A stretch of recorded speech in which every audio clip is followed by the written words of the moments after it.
Hey everyone, Eric Whitley back here for another L2L tips and tricks video. Hey, how'd you like to be able to manage multiple PMs from a single screen on your desktop?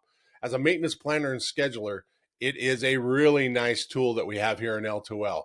So what you do is you're going to go into the scheduler, you're going to set up a PM schedule just like you would any other schedule, but you're going to use the L2L feature called Do Event Shadowing here. Event shadowing, what that allows us to do is to manage our monthly, quarterly, semi-annuals, dailies, however you want to set that up here on a single screen for a single piece of equipment.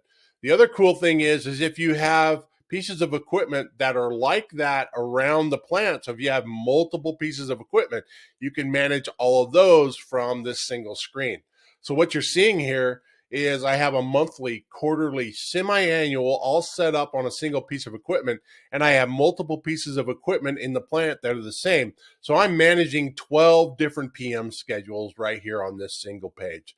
So really simple, really easy, and really nice if you're a maintenance planner scheduler. Hey, if you'd like to learn more, to go to L2L.com, sign up for a free demo. We'll show you all of the cool features in L2L. Also, go follow us on all our social media platforms, LinkedIn, Twitter, Facebook, and go check out our videos on YouTube as well under L2L. Okay, Eric Whitley here. Great to have you. Signing out. Thanks. Bye.